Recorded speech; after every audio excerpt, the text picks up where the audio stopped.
Samir Puri, you are an adjunct professor in the Johns Hopkins School of Advanced International Studies and visiting lecturer in King's College London's War Studies Department. And you have an amazing life story with your family having traversed 3 continents in 3 generations. And you just published a book called The Shadows of Empire: How Imperial History Shapes Our World, which in England is also known as the Great Imperial Hangover. Samir, thank you so much for being here with us today. Oh, thank you very much for having me, Alan. Pleasure to be here. So, Samir, first of all, let me tell you that I am part of the British Empire. I was born in Colombia, but I came to Canada, and I didn't know that to become a Canadian citizen, I had to swear allegiance to the Queen of England. So I am a British subject right now. And of course, I have to pledge allegiance to the Queen of England and everyone after her. So it's quite strange that, we think that all this idea of empire is the thing that we see in war movies, but no, we're still living the shadow of empires even today. Alan, it's really fascinating that you start with that story, because it's amazing how many people around the world are subjects to Queen Elizabeth II in so many different countries, not even the ones which have got a small Union flag in the top corner of their national flag. But the era of empires is something we think of as being completely finished and done with and over. But the legacies of empires really affect so many of our lives. And I like the fact you began with a personal story, because that's really the beginning with my book as well. It's about how the legacies of empires affect all of us, because as I say in the book, each of us has an imperial heritage, whether we appreciate that or not, whether we notice it or not. And it's not a book to say this is bad, this is good. It's just, it is a fact that where you live, maybe where you come from, maybe where your ancestors came from, either those ancestors were subjugated by another empire, or perhaps those great-grandparents were imperialists and conquered other people. And I was really fascinated by some of the consequences that cascade down through the generations from these old imperial experiences. Because, most of the world's surface was covered in by one empire or another, going all the way back through ancient history. And it really is, if we think we're living in a post-imperial age, that's actually quite a new phenomenon, I think, compared to the long span of human history. Right. Okay. So both you and I are subjects of the Queen, and we are subjects of the British Empire. Can you tell us at one time in history? Most of my listeners are from the US anyway, so we probably don't have a concept of how vast was the British Empire at one time, at its peak.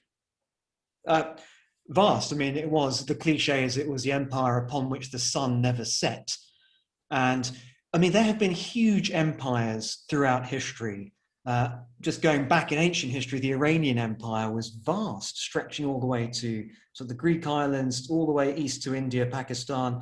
Charles V's empire, Spanish Empire, was huge. But the British Empire topped them all, just in terms of the sheer amount of territory that it had conquered. And your listeners might be interested, and viewers might be interested to know, I'm actually sitting in Singapore recording this podcast for you. And this, of course, was a British empire, a British colony for a while, as was Hong Kong. There's parts of East Asia, of course, parts of East Africa, where my own family grew up, parts of the Caribbean, and of course the USA. And I think the thing with the British Empire is it went through different phases. And the first big phase ended really with 1776, Declaration of Independence.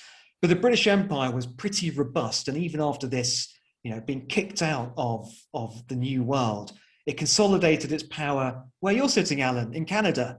And it started to, develop roots in Canada, which of course persist till today, as you said, you being a British subject. But the British Empire found its footing by expanding its presence in India, where my own great-grandparents are from, after being kicked out from the New World, or from what became America, USA. And then there's a final stage where the British Empire starts to lose its grip in India, but still has large chunks of Africa. And it all only really ends in the 1960s, 70s, 80s, and with the handover of Hong Kong, 1997. So when we think about that, and we think about how these sorts of empires have affected our lives, in some cases, it's actually just our parents' generation. Sometimes, many of your viewers will actually remember these events. They have direct bearing on our lives as we speak now. Okay, and now today, 21st century, I know Canada, we are part of the British Empire. How about Australia? Is that Australia still part of the British Empire? How big is it now today, the British Empire? Well, I mean, the British Empire doesn't exist. So, I mean, Okay, the most important but how come I had to swear allegiance to the Queen? How come I am a British subject? Well, that's because the British Empire, as it was being dismantled, was replaced by the Commonwealth. I And see. this is actually this is one of the themes of my book, actually, is that obviously empire is finished, but the idea of empire and of having some kind of union across different countries, different parts of the world where power and influence emanates from one part of the world and is felt elsewhere, even if that's only symbolic and cultural, which actually think about where you are in Canada, it's symbolic that Meghan Markle and Prince Harry get so much airtime in Canada and in America on television. It's symbolic that there is this sort of affinity with Britain, but it's also really directly important that people speak English as well. And that, sense of humor can travel across the Atlantic Ocean quite freely. All these things are legacies of the fact that people were deposited in different parts of the world through the migration of empires and past imperial projects. And it's really the 1950s, 60s, 70s, the Commonwealth, of which Queen Elizabeth II is the head of still, is why the Queen still has that role in countries like Canada and Australia. So definitely the British Empire does not exist anymore. That is that is definitely a fact. You relieve me. Thank you so much. Okay, so Samir, your history has you have been through 3 continents in 3 generations. Can you tell us a little bit about how that happened? Well, it's very interesting. Multiculturalism in different countries means different things. In Britain, there's always a joke if you're a non-white Brit like I am, which is someone says to you, "Where are you from?" You go, "Well, I'm British. I'm from London." They go, "Where are you really from?"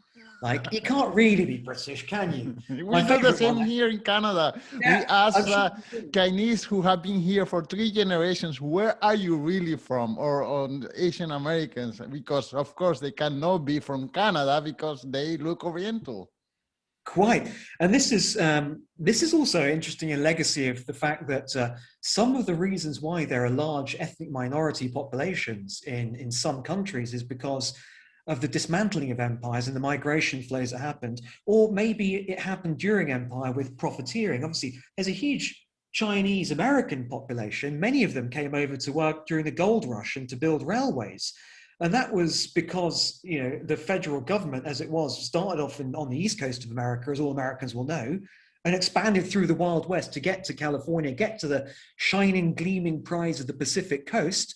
And there was the demand for manpower. There was also lots of opportunities. People move when they chase opportunities. And often in the past, those opportunities were created during or in the process of imperial conquest. But quickly, to go back to your question about my own background, and I suppose that was part of the personal motivation for writing the book, even though it's not about me, the book. It's about imperial histories, is, when people would jokingly say, well, they'd say sometimes quite insultingly, you can't really be British. Well, then, where are your parents really from? I'd say, well, they're from the British Empire because, long before I was born, my parents were born in East Africa in the 1950s, when these were still British colonies. And the only reason my grandparents ever came to East Africa was because they worked on railway construction for the British. So they were moved from India to East Africa, not necessarily by force. They weren't slaves. And this is the other thing about, and my book goes into this, imperial history is so complex because it covers so many empires. We have obviously our understanding of how slaves were moved from Africa to the New World and to Latin America.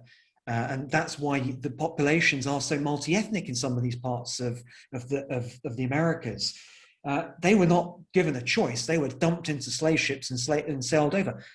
There are other examples in the annals of empire. My grandparents' generation is one where I don't think they were forced. They weren't enslaved. They weren't put in shackles, but they lived in poverty.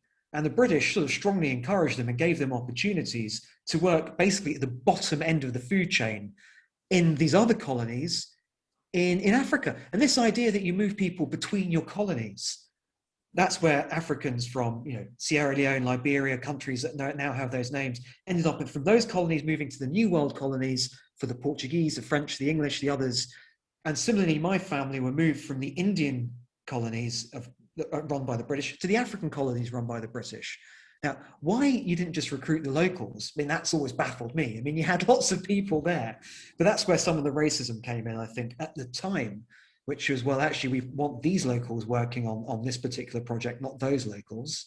And of course, a lot of imperial mentalities, when you go back and you read them, Alan, they're shocking in how blatant they are in terms of seeing hierarchies between people. And then when we talk about issues of modern racism, something I discuss in my book, it's not because they're caused by empires, but some of the legacies of those thinking haven't really been squeezed out of modern psychologies. And it's not really for me to preach to people in one direction or the other, but I do think it's fascinating. Rather than taking for granted that there are people who are quite racist, I think it's quite interesting to ask, well, where do the ideas come from? They're not all neo-Nazis. They don't all have posters of Adolf Hitler. Some people who are quite racist have an excessive sense of cultural confidence in their own homogenous community. And I find it interesting to see where those communities have come from and why it is those communities have a narrative potentially of quite a homogenous set of ancestors having a series of successes that to be guarded against dilution from immigration and other things. So these are some of the themes I discuss, and I do try to leave the reader free to come to whichever conclusions they want to come to. I'm not telling you that this legacy caused this or this is bad because of X or Y. Just trying to lay out the history in a way that maybe, especially if you didn't pay attention to history at school, God knows lots of people fell asleep in history class because it's just one fact after the other. If you are interested in how these histories that maybe you're not aware of, or you've forgotten since you're at school, actually do affect modern issues, that really was one of the motivations, using my own experiences to try to get to some of those issues. Right. I think the problem of history is that we are supposed to memorize facts and names and dates as opposed. I think history teachers should take courses on storytelling first. And because that's what it is. It's a story told from one perspective or another, and it all depends on how good of a storyteller the teacher is in order to capture the interest of the student to go and dig a little bit farther into this subject or the other one. But of course, you have to make it interesting. You cannot just make it into memorizing dates and names because any teenage will get bored to death. Yeah, I agree. And there's another side to that as well. I was actually very lucky. At high school in London, I had a fantastic history teacher. He was actually a British guy of I think he was a Jewish heritage, and he was really animated, as you'd expect, about World War II and the Holocaust and the fate of the Jews. So when we got to this subject, his passion for the subject became really visible in how he was communicating it to us. And I was always fascinated by World War II history. It's the first particular period of history I knew a lot about and wanted to delve into, and it really helped to be inspired. But the other side to what you're saying, Alan, is that it also depends on which stories are told. Something I think is true almost everywhere in the world is, of course, the stories are told that best boost the national myths to the most convenient to forging a cohesive and confident country. And certainly in the UK, some of your viewers might be quite surprised to know, because the British Empire is extremely controversial, we're not really taught anything about it, which is absolutely mind-boggling. We're taught a lot about the world wars because actually the moral ambiguity is absent. The Nazis were evil, and they were evil. The Imperial Japanese conquest of East Asia was brutal, and it involved massacres of Chinese people, bad treatment of Allied prisoners of POW camps. So there Britain can be cast in a good guy role. And so we get a lot of this stuff, and we get a lot of Henry VIII. We get nothing of the British Empire. And as a result, young Britons are somewhat baffled as to, they don't actually have any backstory as to why their country is so multicultural and why it has all these networks and links around the world. God forbid they actually teach British children about the Commonwealth and why the Queen is an important figure in Canada, or why the Queen is an important figure in Australia, and all these sorts of things. Or what might you expect to, what sort of reactions might you get as a British person if you go to Kenya or India? Because there, it's not that it's good or bad, it's just, of course, there's a different perception in those countries. Right. And I'd hasten to add, of course, I never went to school in the US, but I'm sure 1776 and George Washington crossing the Delaware and, all these, moments of national pride are going to be the histories that are taught to you. And that really is sort of the opening and closing premise of my book is, the world is, despite COVID, much more interconnected. There are many more consequences when something happens in one side of the world happening and diffusing to another, even if it's just a YouTube video that you watch of a protest. All sorts of things are bringing the world, despite COVID, into probably a greater degree of sort of transmission of information, at the very least, than has ever been the case. But are we intellectually equipped to see the world through other people's eyes? If we're all taught different histories around the world, which inevitably we are, then when we meet in the global marketplace, whether it's your colleagues at university who come from different parts of the world, whether it's in a business meeting and you're sitting opposite side of a table from a Chinese businessman and you're American, or you're just on holiday and you're in Turkey and you're a Westerner from Europe or from the US, what do you perceive of those countries and their own sense of pride? Do you caricature it? Do you think there goes a funny little Turkishman or a funny little Chinese person, and they have their pride in certain things that are completely baffling to me? Well, what I try to do, because it's a book that looks at the world from different perspectives, the imperial histories of different parts of the world, is I try to, in 300 pages, try to present a whole different series of perspectives about what the era of empires and the end of empires meant to different people in different parts of the world. And that's not a story about the British Empire. In Turkey, it's a story of the Ottoman Empire, which lasted from around 1300 to the 1920s, so just 100 years ago.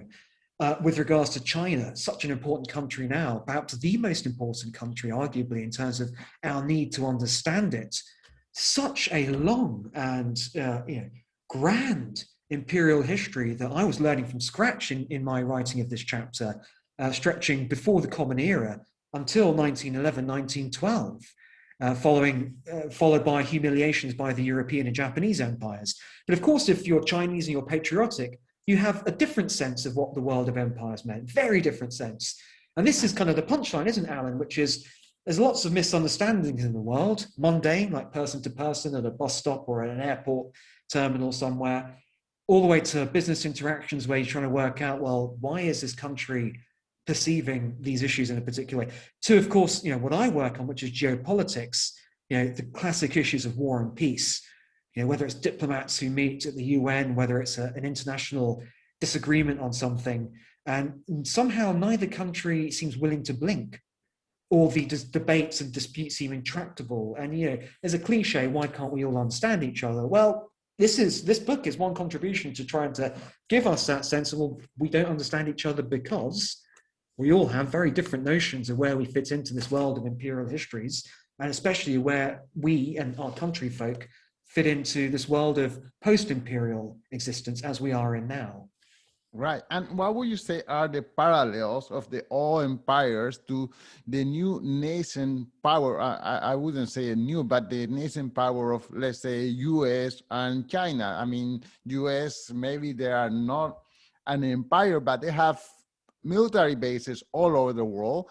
And China is growing its tentacles all over the world as well. I mean, even in Brazil now, they have this soft power of giving free vaccine, or they are just helping when Europe needed these oxygen machines. The Chinese were giving it to them. So it's like a soft power as well, but it's growing its influence day by day. So what are the parallels between the old empires and the new nascent superpowers? That's an excellent question. It really is, because this is one of the big takeaways for a concerned citizen in the 21st century. So the distinction I make to answer your question is between formal empire, where you actually conquer someone else's country, you stick your flag in there, maybe you displace their government, or you put in place a puppet government that basically completely determine the economic and political sovereignty of that subject state. And informal empire, where you don't annex, you don't occupy, but you propagate your influence, whether through having a military base, whether through investing heavily in the country, whether through really ramping up in your cultural exchanges, whatever else you might do. So the claim I make in the book, which I don't think is too controversial, is that the last formal empire really was the USSR, the Soviet Union. And as everybody knows, the Berlin Wall came down in 1989, which demarcated East and West Germany, and the Soviet Union collapsed in 1991, 92. It was gone.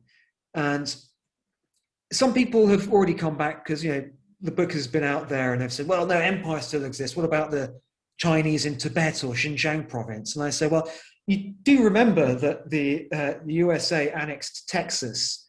Okay, it's 150 or so years ago, but please bear that in mind when you remember that the Qing Empire, which is the last Chinese dynasty that ruled until 1912, also had very successful imperial conquests of Xinjiang and Tibet.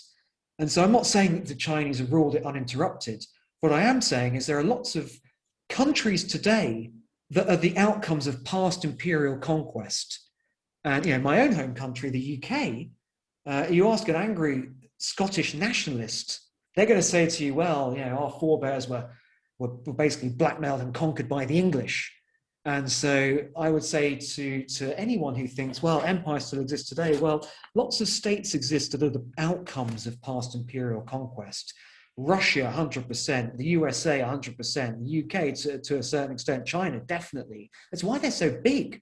It's not like countries suddenly pop out of a manufacturing machine the size of continents spanning entities, thinking about the USA, Russia, and China in particular. They got there because a certain set of people were very good at co-opting, conquering, and then massively, not necessarily depopulating, but really affecting the demographic patterns of newly conquered territories. This is, of course, why in the USA there's a settler culture that defined the Wild West, and that settler culture still, I think, as an outsider, and American viewers might say, well, you're completely wrong, but hear me out. Just a few weeks ago from when we're recording, there was a big dispute between Texas and Washington, D.C. over COVID relaxation measures. Of course, well, people say, well, that's a federal system. Well, it's a federal system because the USA is huge and because it comprises of quite a few very disparate places where people have got quite strong identities of their own. And this is, of course, why we have these big countries I've mentioned. But going to the USA and China today, it's that distinction between formal empire. This era of conquest is over. And so you have influence. And just closing that answer, the last sort of moment of big territorial conquest was an aberration. It's 2014. And that's when Russia annexed Crimea, which is the peninsula off the south coast of Ukraine.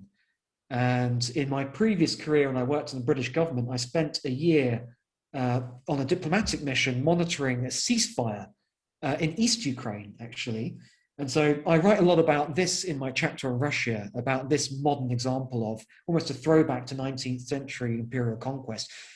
But I think, any viewers who are not convinced about the end of formal empires, let me just ask you, how often does that happen? Where one country marches in and conquers another chunk of territory from another, so much so that you have to go to your atlas at school and scrub it out and draw in a new border, or Google Maps has to do a shift. It doesn't happen, and long may that continue, because that's one of the good things about not living in an imperial era. We're not under continuous threat of invasion and annexation. That might not be the case forever, but it's the case now, and it has been the case since the latter part of the 20th century. And that's why I say we have informal empires and not formal empires. Right. Some African countries claim that the new I have a hard time. Colonialism is worse than being part of an empire. Well, and it wouldn't only be African countries, I'd imagine, and I'm not a Latin America specialist at all, but certainly in some Central and Southern American countries, the idea of American neoimperialism is a huge deal. And it's something that I'm sure even down to the ordinary guys, having a chat at a food stall. Oh, the Americans are X, the Americans. Well, there's a lot of stereotypes, some of which are probably a bit unfair to the USA, actually.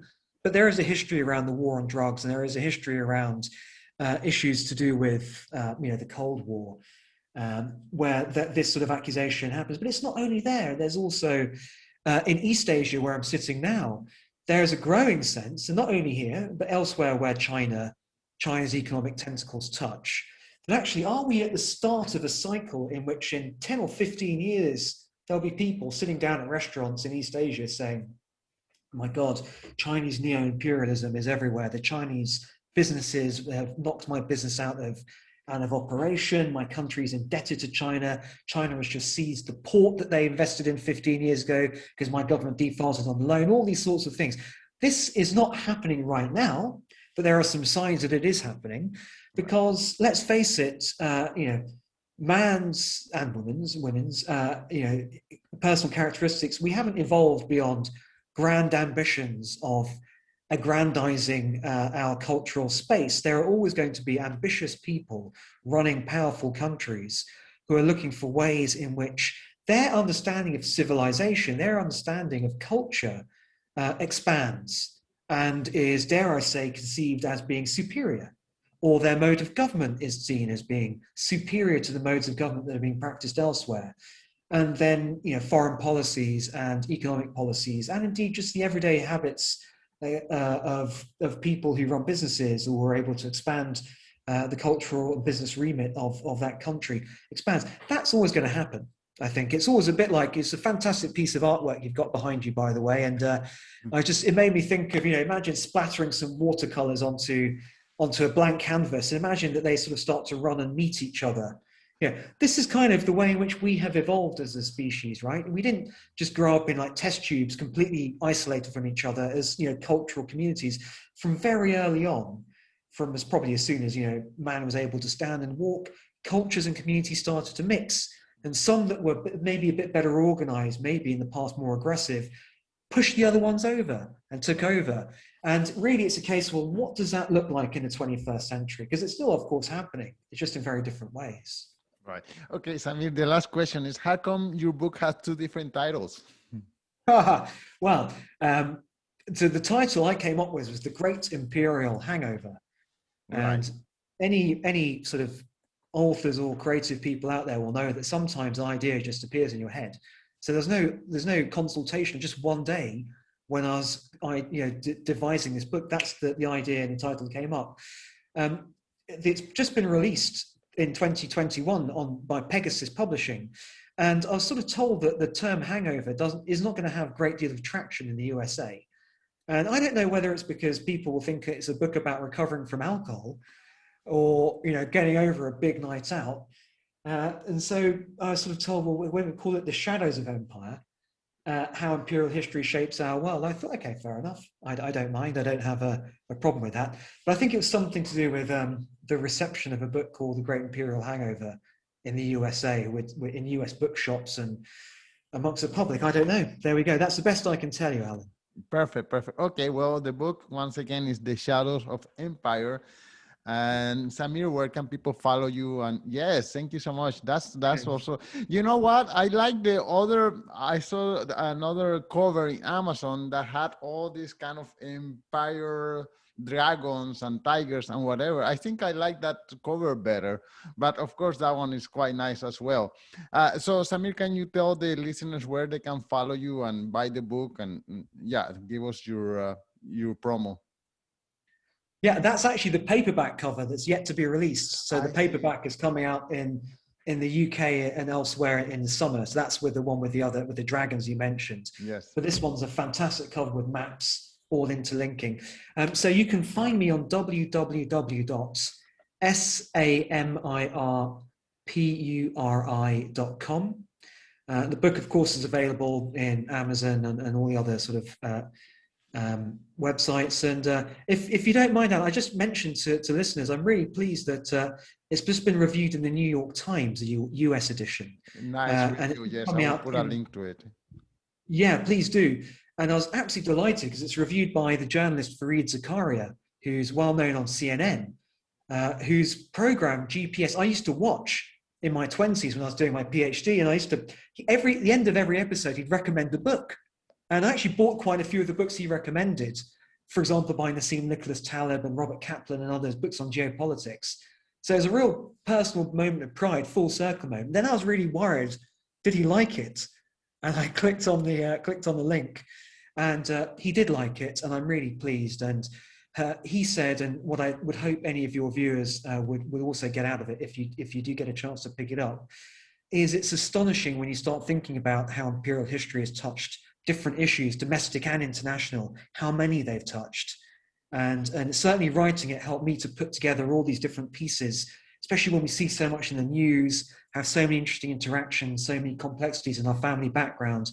It really was a great opportunity to try to put all the pieces of the puzzle together. Well, the best we understand our past, the better citizens of the world we can be. Samir, thank you so much for your time. Thank you, Alan. Wishing you all the best, and thanks for having me on.